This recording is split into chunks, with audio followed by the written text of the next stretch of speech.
Hello दोस्तों, मेरा नाम मयूरी है। यूं तो हमारी शादी को 3 साल हो चुके हैं और मेरी 1 साल की बेटी भी है। वैसे तो मैं सुखी हूं, पर लगता था कि कुछ कमी सी लग रही थी मुझे। मेरे पति बहुत सीधे हैं और मैं भी उनको बहुत प्यार करती हूं। मैं भी अपने कॉलेज लाइफ में बहुत सीधी रही हूं, ना मैंने किसी लड़के को घास डाली और ना ही डालने दी। जब भी कभी मैं देसी कहानी पढ़ती हूं तो मुझे लगने लगता कि मुझे भी कोई दूसरा प्यार करने वाला चाहिए, जो एक बार मुझे कसकर अपनी बाहों में लेकर जोरदार तरीके से कुछ नया तरीका अपनाकर मुझे प्यार करें।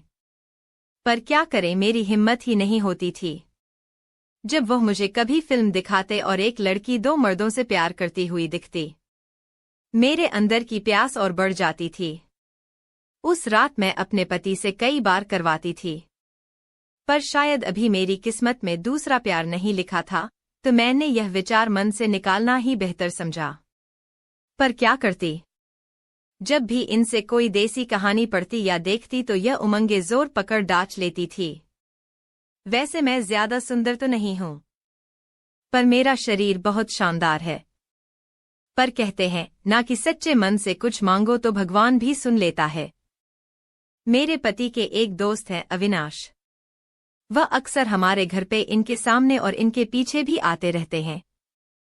एक दिन मैं अपनी बेटी को दूध पिला रही थी और अविनाश हमारे घर पे आ गए और मैं अकेली थी। मेरे पति ऑफिस गए हुए थे तो मैं थोड़ा फ्री होकर बैठी थी। मुझे उम्मीद भी नहीं थी कि कोई आएगा, तो मेरे लगभग वो दोनों बाहर ही थे। तभी अविनाश अचानक चला आया तो मैं संभाल भी ना सकी। पर क्या करती? वह मुझे देखकर मुस्कुराया और नमस्ते किया। मैंने तुरंत अपने आप को संभाला और उसको बैठने के लिए कहा। उसने लपक कर मेरे बेटी को सहलाने का बहाना करके थोड़ा मेरे उसको भी सहला दिया और मैं कुछ भी ना कह सकी। उसके बाद अविनाश ने कहा, भाभी चाय पिला दो। मैंने बेटी को उसको दिया और मैं चाय बनाकर ले आई। मैंने अपने मन में सोचा कि अविनाश मेरी प्यास बुझाने के लिए सही रहेगा, पर क्या ये मुझे बाद में बदनाम तो नहीं कर देगा? मैंने सोचा कि जल्दबाजी ठीक नहीं रहेगी। फिर मैं अविनाश के सामने बैठकर चाय पीने लगी। थोड़ी देर शांति रही। फिर अविनाश बोला, भाभी एक बात है। भैया खुश तो रहते हैं ना? मैंने पूछा, क्या बात है? वह तो हमेशा ही खुश रहते हैं। तब अविनाश बोला, जिसके पास ऐसी सुंदर पत्नी हो वह हमेशा खुश ही रहेगा। वो फिर पड़ोस वाली लड़की की बात बताने लगा कि उसका उसके साथ चक्कर है और वह 2 और लड़कों से भी मिलती है। मैंने कहा, तुम्हारा किसके साथ चक्कर है? यह तो बताओ। तो वह बोला, आपसे ही चलाने की सोच रहा हूं। मैं मन ही मन तो खुश हुई, पर मैंने कहा, पहले मेरे पति से मिलकर फिर सोचना। तो वह बोला, इसीलिए तो आज तक नहीं चला पाया हूं।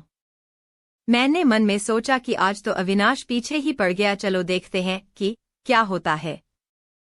तभी मैंने कहा, तुम्हारे भैया के आने का समय हो गया है। तो वह बोला, रहने दो, आज मैं चलता हूं, कल आऊंगा।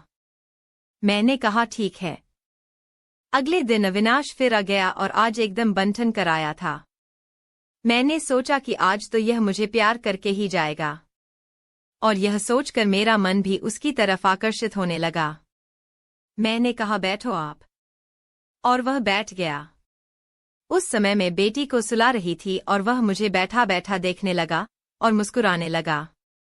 मैंने पूछा, क्या बात है? तो कहने लगा, आज आपको लाइन मार रहा हूं। अब मैंने भी सोच लिया कि एक बार इसका ले ही लेते हैं। किसको पता चलेगा, इसे एक बार कर ही लेते हैं, क्या फर्क पड़ेगा? मैंने कहा, मारो लाइन, देखे पटा पाते हो या नहीं। अविनाश बोला, अगर तुम बुरा ना मानो तो मैं अभी पटा लूं। मैंने सोचा, अगर उनका नाम लिया तो यह वैसे ही डर कर भाग जाएगा। तो मैंने कहा, मैं बुरा नहीं मानूंगी। इतना कहते ही वह मेरे पास आकर बैठ गया और मेरा हाथ अपने हाथ में लेकर बोला, मैं आपको बहुत पसंद करता हूं। मैंने कुछ नहीं कहा और सिर्फ नजरें झुका ली। इससे उसकी हिम्मत और बढ़ गई और वह मेरे और पास आ गया।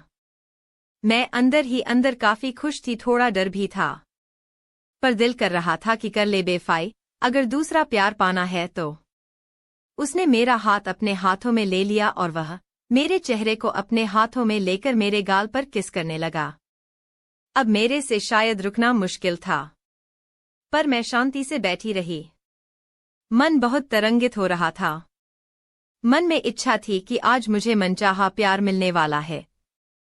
उसके बाद उसने मेरे होठों को किस करना शुरू किया। अब मेरे लिए रुकना नामुमकिन था। मैंने भी उसे बाहों में भर लिया और मैं भी उसके चेहरे होठ गाल पर जोरदार किस करने लगी। अब मुझे अविनाश में अपना पति नजर आने लगा। अब वह पूरी तरह खुल चुका था। मेरी और उसकी सांसें बहुत तेज चल रही थी। ना वह कुछ कह पा रहा था और ना मैं कुछ कह पा रही थी। तभी मुझे ध्यान आया कि मेरा घर खुला हुआ है।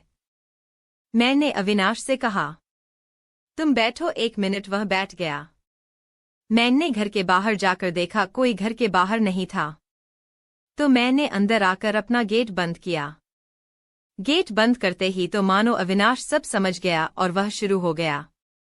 तभी मेरे शरीर में अकड़न शुरू हो गई और मैंने अविनाश को कसकर भींच